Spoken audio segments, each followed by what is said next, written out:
ครับเป้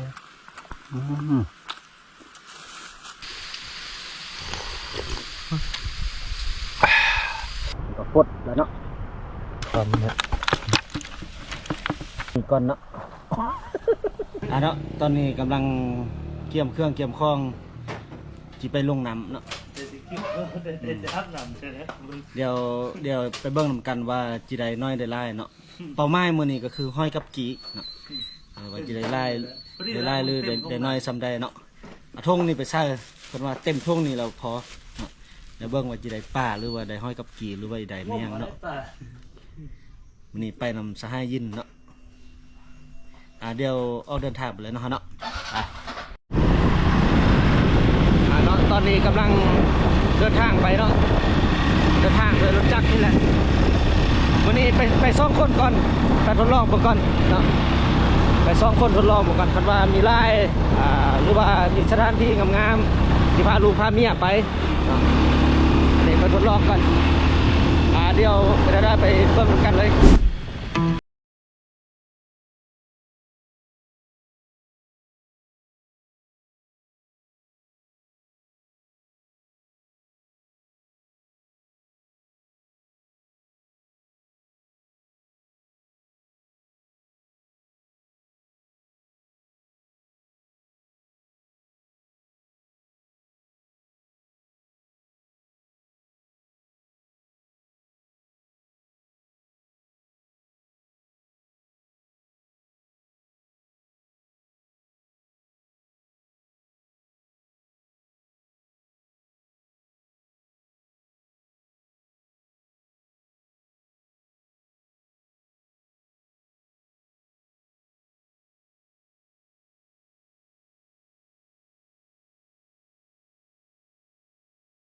เนาะ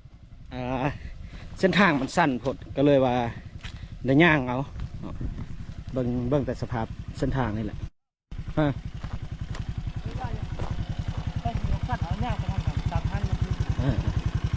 ในห้วยอยู่ทางลุ่มมันเนาะห้วยนะ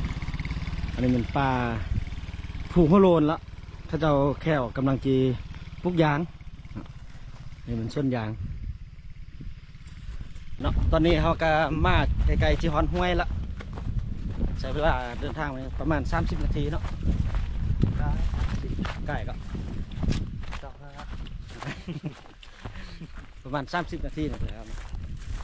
ย่างท่านส่วนง่วงก็จะไปนี่แล้วก็ลงตัดเข้าห้วยเลยวันนี้นายพานยินเพิ่นจิจัดการเนาะเรื่องอาหารการกินล้างปลาเต้แต่ว่าซื้อมีดมาเพื่อไว้ละยานบริปลาก็เลยไปเอามีดอันล่ามเอาเหมือนนี้กันว่าบริปลาเนาะมีป้องนี้เป็นน้ำจะนอนไปเจอกันอยู่ห้วยเลยเนาะเบิ่งสัมภาระของเขาออกมาเนาะอาหารการอยู่การกินมีน้ำเนาะแล้วก็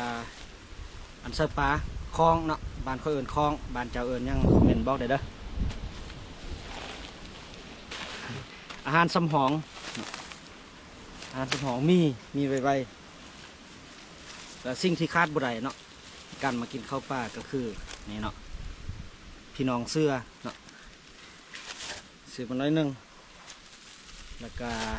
มีเขามีมะเขือมะเขือมีเกลือเป็นนัวเนาะอยู่ในนี้แหละเดี๋ยวไปเบิ่งบรรยากาศกันว่าเขาจะได้ป่าน้อยไปป่าลายสำได้เนาะ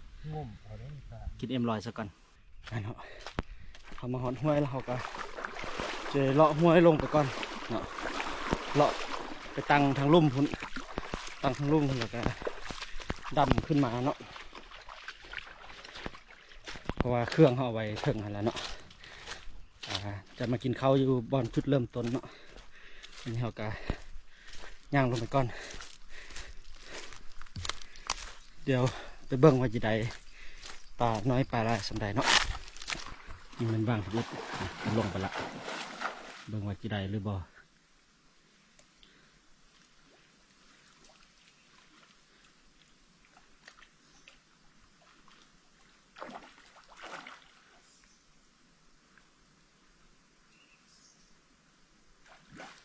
บื้องทรงนี่คือจะบุคืออย่างน้อยเนาะตอนนี้ก็มาลงลิ้นน้ำก่อน แก่หอนเนาะเพราะว่ามันหอนไล่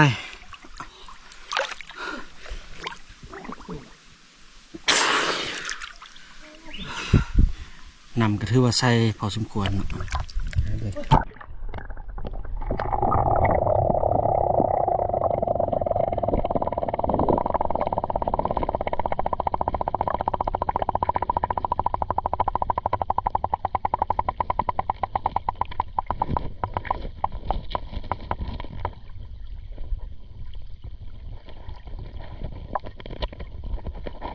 เนาะอันนี้เป็นห้อยเขาเก็บได้เมื่อกี้นี้เนาะอันนี้ขนาดอยู่บนแนวนี้ซื่อๆเนาะยังมีสำนีเนาะเราบนที่มันจะมีไร่แท้ๆมันอยู่แถวอันหากต้นไข่เนาะหากต้นไข่หรือว่าแถวที่ว่ามีน้ำไล่เข้ามาตลอดนะ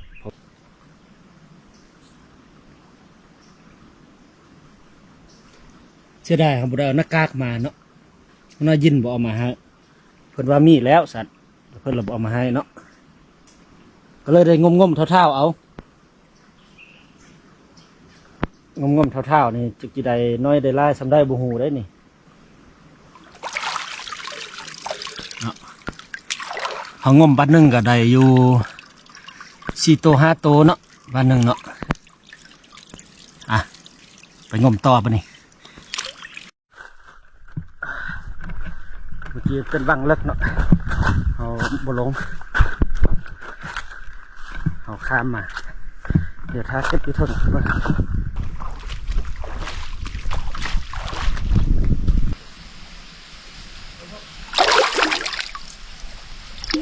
ได้3 หน่วย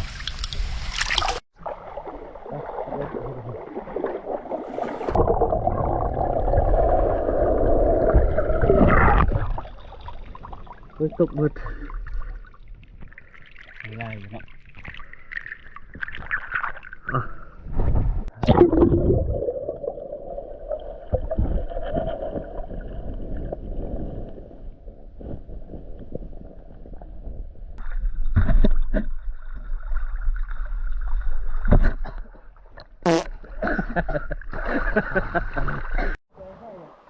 เนาะฮอตบอลพักกินข้าวแล้วเนาะพอดีเขาได้สถานที่ที่ว่าเหมาะสมแก่การปรุงแต่งอาหารเนาะเดี๋ยวมาเบิ่งผลงานหัวหน้ายินเบิ่งผลงานเพิ่นได้ลายสำได้เนาะเพิ่นว่าได้ป้าได้3 โตสัตว์แท้หรือบ่แท้เนาะหนักอยู่เนาะทั้งหนักห้อยมันเป็นหนักป้าเบิ่งผลงานเพิ่นเนื้อ6 ปุ่มพอกินอยู่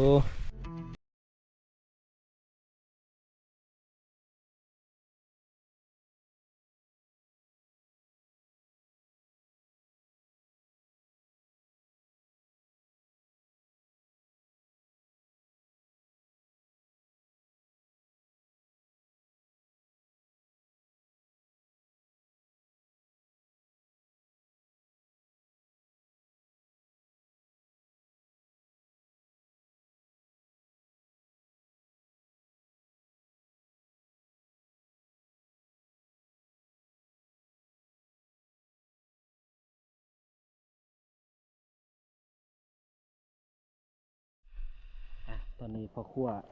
เป็นทางนายพรานเป็นทางพ่อครัวเนาะเป็นกำลังปรุงเนาะกำลังปรุงจิเฮ็ดล่ามป่าเนาะส่วนผสมมีมันยังไง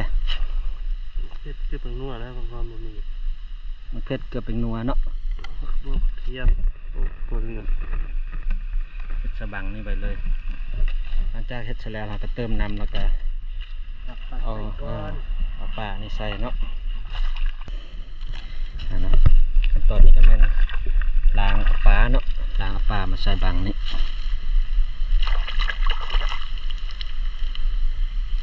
มันจะเอาปลาใส่บังแล้วเราก็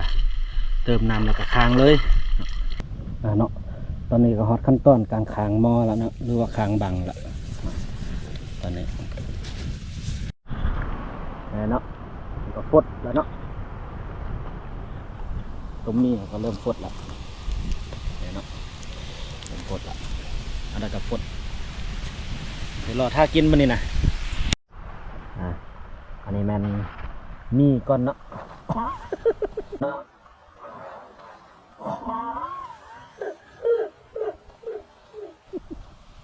เอาก้อยใช่ไหม ไม่ทู่มึงเด้ ตักกินเนาะ บ่ว่ามืดแล้วนี่ เออเอาของเครื่องนึงว่าใครจะยุบดิน นี่ของแท้เนาะทอกลงควงเอายิน เท่านั้นของหัวมึงจับบังขึ้นไหมใช่ไหมจับขึ้นมาโจมนี่ตัวนี้ดูท้องน้ำออกกันดู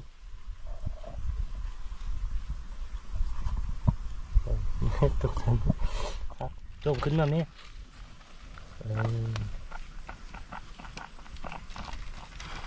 อันนั้นมันก็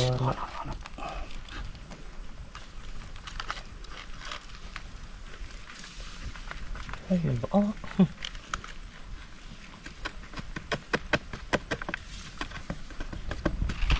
สักคนนึงสักคนฮอต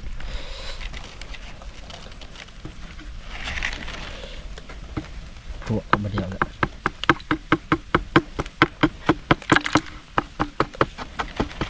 อันนี้คือความเนี่ย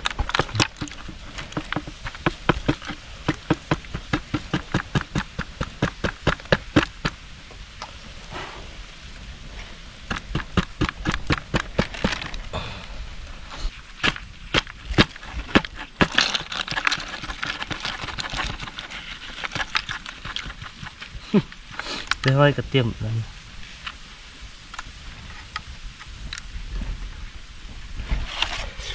พี่เนี่ยพี่ลงไปลุ่มมันเนี่ยพี่ห้อยลงไปลุ่ม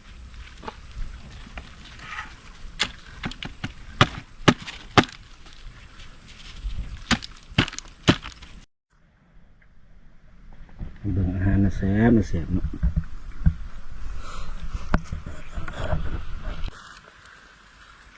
ชิมไปเลย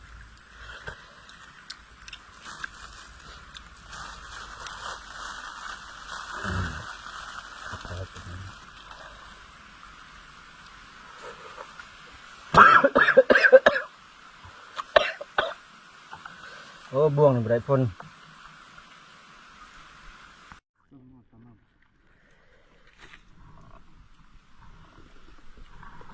แล้วบนมีไข่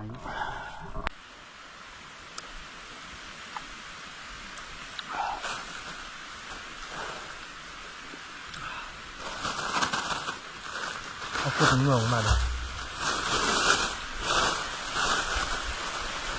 กินไปก่อนจาง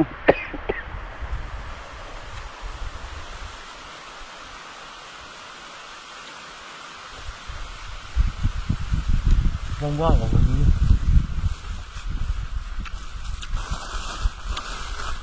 แซ่บเบา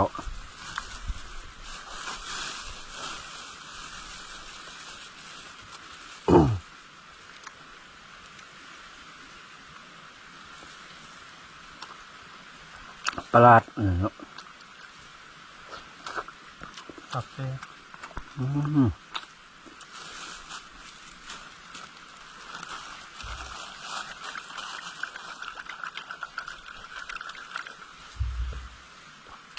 เนาะแสบเพลงเนาะจนหุบถ้วยเนาะตัวนี้หนาวสิหุบเลย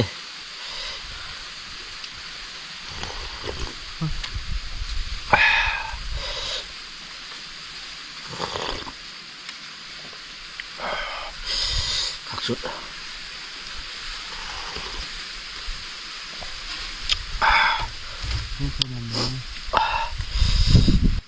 กินข้าวอิ่มแล้วปะเนี่ยกินข้าวอิ่มแล้วก็จะได้พักผ่อนเดินทางกลับเอาไปเนี่ยมันได้อิ่มแซ่บบ่มันเนี่ยมื้อหน้าพาเมียมามื้อหน้าเนาะ